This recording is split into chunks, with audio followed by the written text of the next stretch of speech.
Hey, good morning, everybody. This is Jerry from the Hype Magazine. This morning, we are on live with James TW. He's got this brand new joint called Butterflies. He's an amazing new artist that we just found out about. And so Butterflies is a beautiful song, man. Thanks for being with us. Thank you for having me. Cheers, Jerry. Man, so from the outside looking in, talk to us about James TW, man. Wow. Okay. James is a 23-year-old music lover. I started playing drums when I was 10 in my dad's wedding band. And that's kind of where I fell in love with music, was performing live with him and his kind of work mates.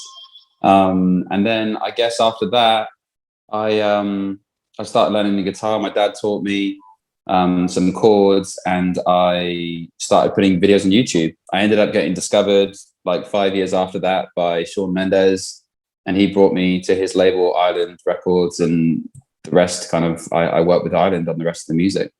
Okay, that answered my question as to what was the defining moment that brought you to the industry. That's 2 in 1.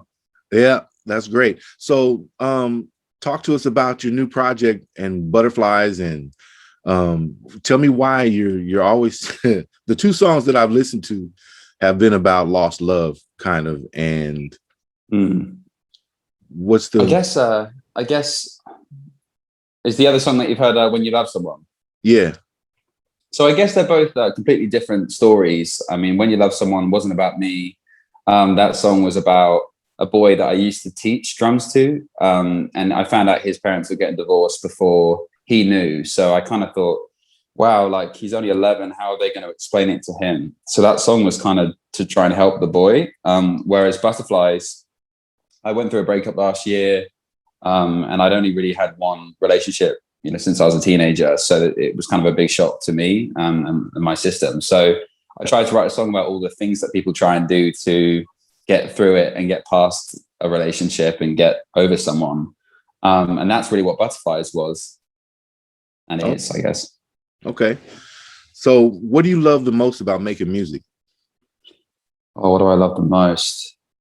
I think arrangement is actually one of my favorite parts. I think when you've got all the parts and then you go into the studio, I don't love recording vocals that much. It's quite a stressful process for me because I think about it and like, this has to be the take that everyone lives with for the rest of their lives if they love the song, Whereas with arrangement, I only write songs with guitar or piano.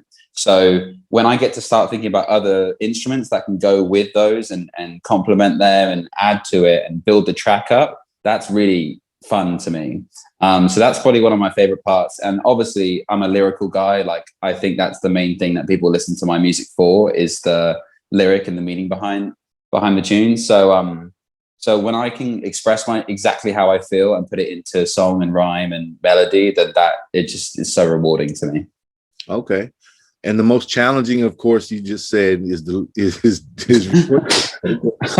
I've not heard these questions, but I'm sorry, I'm preempting the next one, clearly. Yeah.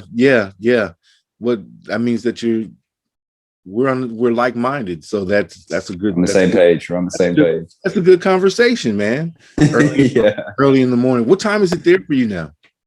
It is 3:30. So in the afternoon. So it's like less than, I don't know, 7 hours till the track comes out at midnight. Pretty big moment. Okay. So you're excited about the track, and I'm excited. Yeah. Because today is the 18th. So the 19th for you. So you guys come out 7 hours before. Well, that'd be perfect time. And I'll stay up and make sure to drop this right away. Yeah, that'd be awesome. That'd be awesome. Man, talk to me about your passions outside of music, if you have any. Sure. I mean, I love sports. In school, I always loved playing sports. So I played rugby a lot growing up. And then when I left school, well, actually not when I left school, when I was about 12, I found out about the NBA. And I watched so many NBA videos on YouTube, and I got a basketball hoop in the garden, and I started playing that all the time. So I still follow the NBA a little bit, and I love playing and going to games when I'm over in America. I like working out. I kind of, after the breakup last year, and coronavirus and everything, being on my own, I got quite a lot of time. So I was like, I want to change the way I feel about my body and be more confident in myself. So I kind of started to try and put on weight, and I'm really enjoying that process. And then besides that, I watch The American Office before bed like every night. I love Steve Carell, and that show just calms me down. So there's some passions. Okay. So we were talking about, you talked about the coronavirus. How have you maintained your mental health? Basically, you answered that question as well.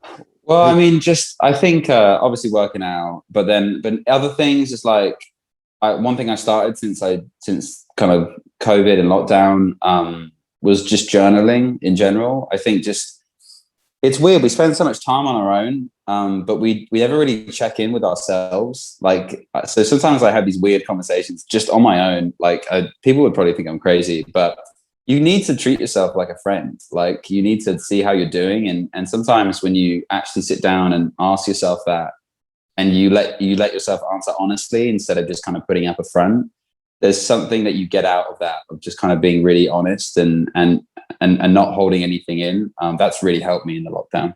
Okay. All right. Yeah, you do have to treat yourself like a friend. You know, you wouldn't happen to be Gemini, would you? Because that's kind of, we talk to ourselves all the time. I'm not. I'm a Scorpio, which I think is like one of the worst ones. Whenever I tell people that, they're like, "Oh God, you're a Scorpio." No, I don't think it's the worst one. I'm not really into that, but I know that Geminis, we talk to ourselves. I personally, about 36 of me, and 35 nuts. So nice. It's crazy. Man, is there anything else that you wanted to cover that I may not have asked? I just think if fans are reading this or watching this, I just want to say thank you for being so patient, because it's been 2 years since I put anything out, and despite that, fans have stuck by me. They keep listening to the first album. I'm really proud of this new stuff. Like, I've worked hard on it. I feel it represents growth, like in production and in lyrical value for me as a writer. So I'm really excited to share it. Just thanks for being here and listening to it. Okay. And you're on an iconic label, Island Records. That's been a long-running relationship. You've been with them for how long? Since I was 17. So now that would be 6 years. I've been with them 6 years. Okay. An amazing outfit over there. So yeah, that's great for you. All right, man. I want to thank you for your time and staying up with me. And well, it's 3:30 there. And where can we find you online? So, I mean, all the socials, just search James TW videos. There's, all the news, TikTok, Twitter, Instagram, all that stuff. I'm going to start putting up some kind of like tutorials of how to play the new songs. If there are musicians out there who want to learn, and obviously lyric videos and other things around it. So, give me a follow if you enjoyed this, and thank you for your time, Jerry. Oh, thank you for your time. All right, everybody. The Hype Magazine live sessions, James TW. New single out called Butterflies. It's coming out. It's dropping here in a few hours, and we're looking forward to everybody loving it the same way that we love it. All right, man. Thank you very much. Thank you so much, Jerry. Have a great day. Thanks, guys. Have a good day. Cheers, Katie. See ya. Bye.